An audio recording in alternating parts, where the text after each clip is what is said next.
So from Hershey, Pennsylvania to Charlotte, North Carolina, heavy rain has forced water rescues up and down the East Coast. So we want to talk about what it takes to get out alive when floodwaters are rising. All right, so let's bring in the Swiftwater rescue team from Atlanta, Georgia. Atlanta Fire Rescue, as a matter of fact, led by Captain Anthony Dobson here to my left. Captain Dobson, let's talk about this, especially for our viewers. Let's say that they get in harm's way and they need a water rescue. What can they do to help you guys?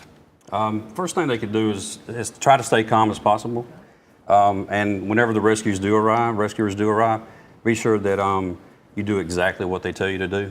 Stay calm, because a lot of people who are scared at that time, they can also hurt the rescuers as they come to get them. Now, let's say if there's a tree or something they can grab onto or crawl up onto, do you want them to do that? Get to the highest point as they possibly can. Okay. If you're in a car, get on top of the car. If there's flooded waters that are coming up, trees, get on top of the trees, or anying you get on top of. Because that gives you guys an access point. Gives us a little bit more time to get to you also. Let's talk about the difference between fast-moving water and water that's just still or stagnant. All right, let's go down the line, because I know you guys all have mics on. Alex, what's the difference between like flood waters or waters that just still when it comes to rescues? When it comes to rescues, usually anything over about 1 knot is considered swift water. So we're going to be making an effort and be responding to that scene if people are trapped in that fast-moving water. All right, Charles, what about you? What's the hardest part of that rescue for you? The hardest part for me is just working against the water. Sometimes we're going upstream, downstream, just fighting against the water, the current, to get to the victim. All right, you've got all the gear on, so let's talk about the tools. And we all have gear, but all these little, We also have a dive team for Atlanta, and this mainly is what we have on is all of our dive gear, and it's a dry suit, which gets pretty hot, unless but it's meant what it is. It's meant to protect us from the environment. Will you put that on for every rescue? Yes. For any dive, any water, because the water, either stagnant water, you don't know what's in the water. So we got this to protect us. So and keep you from getting really cold chills, right? Yeah. I mean, you guys got to keep going back and forth in the water. Right. All right. We have time, right? Yeah. I want to talk about when someone's getting rescued, and obviously they're going to panic.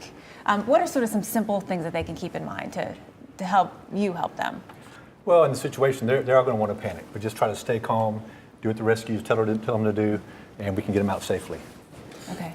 Guys, when you're looking at water, especially boiling out there, up and down, does that, that's going to present a little bit more challenge of you, because, the water's going to be moving not only on the top, but underneath it in different ways that you might not anticipate. Sure. Right? But with that, we have been trained to a certain standard. The City of Atlanta provides excellent training, and any kind of obstacle we face, we're able to mitigate with no problem whatsoever. What would you say to people who are, they see someone trapped in floodwaters or falling into waters, someone on the side that wants to help? What should they do? One thing that we teach our personnel and the rescuers is you reach, throw, row, and go, in that order. If you have someone or you see someone, try to get an object that you can reach out and they can probably grab it to pull them to safety. If you have a rope, throw a rope to them, pull them to safety. Other than that, try to keep them calm until we can get there and take care of the situation. Maybe some of you guys can answer this differently, because I know you have different terms that you've certainly served at this point. But are you seeing these water rescues on the rise? Yes, sir. Yes, sir. Well, really? We started a lot now, especially with what's going on today in the floods up north or in Atlanta. We've actually, when we started this team in 2010, our call volume has gone up every year. So we're running anywhere from 10 to 15 calls a year, and now we're pushing the 20 to 25. Is it because people are going where they shouldn't be, or are we just seeing more of these rain events that are catching people off guard? Yes, sir. And the problem is when floods happen, floods come up very quick in the city when it rains.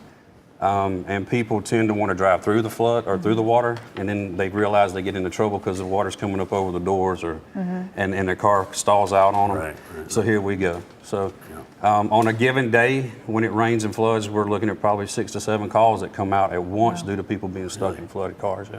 All right. Well, Captain Dobson and crew, Gentlemen, guys, thank you. Atlanta Fire Rescue, thank you so much for coming in. Thank you.